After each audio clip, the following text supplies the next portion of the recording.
एक दिन एक अमीर आदमी भगवान के दर्शन करने के लिए मंदिर गया, क्योंकि इस अमीर आदमी ने बहुत महंगे जूते पहन रखे थे और यह भी सुन रखा था कि उस मंदिर के बाहर जूते चप्पल अक्सर चोरी हो जाया करते हैं। इसलिए उसका मन नहीं हुआ कि वह ऐसे ही अपने कीमती जूतों को वहां छोड़ कर जाए। जूते पहनकर वह मंदिर में नहीं जा सकता था और उन्हें ऐसे ही छोड़कर वह जाना नहीं चाहता था। वह बड़ी दुविधा में पड़ गया।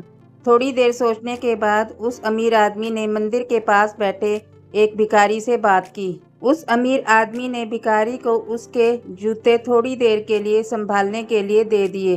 भिखारी भी इस बात के लिए राजी हो गया।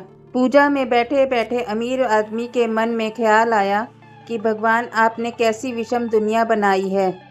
मेरे जैसे कई लोगों को आपने पैरों तक के लिए कीमती जूते पहनने लायक बनाया है, लेकिन उस बेचारे भिखारी जैसे अनगिनत लोगों को रोटी खाने के लिए भी भीख मांगना पड़ता है।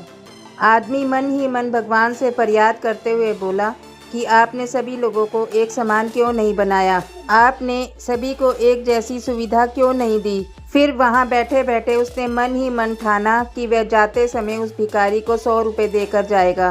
पूजा खत्म होने के बाद जैसे ही वह आदमी बाहर आया तो ना तो उसे अपने जूते ही दिखाई दिए और ना ही वह भिखारी। उसे लगा भिखारी किसी काम से कहीं गया होगा, इसलिए थोड़ी देर उसने वहीं पर उसका इंतजार किया। जब काफ़ी देर इंतजार करने के बाद भी भिखारी वापस नहीं आया तो अमीर आदमी ने अपने आप को ठगा हुआ सा महसूस किया। दुखी मन से अमीर आदमी नंगे पैर ही अपने घर की तरफ चल पड़ा।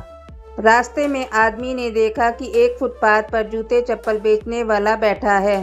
वह आदमी एक जोड़ी चप्पल खरीदने के लिए उसके पास पहुंचा। वहां पहुंचते ही अमीर आदमी की नज़र उसके जूते के जैसे ही जूते पर पड़ी। अमीर आदमी पहचान गया कि यह उसी के जूते हैं।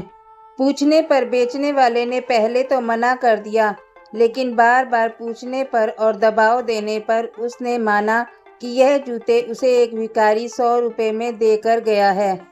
अमीर आदमी बिना चप्पल खरीदे मुस्कुराते हुए ही नंगे पैर अपने घर की तरफ चल पड़ा। उसे भगवान से की गई अपनी फरियाद का जवाब मिल चुका था। उसे समझ में आ गया था कि जब तक लोगों के कर्म एक जैसे नहीं होते तब तक सब एक समान नहीं हो सकते।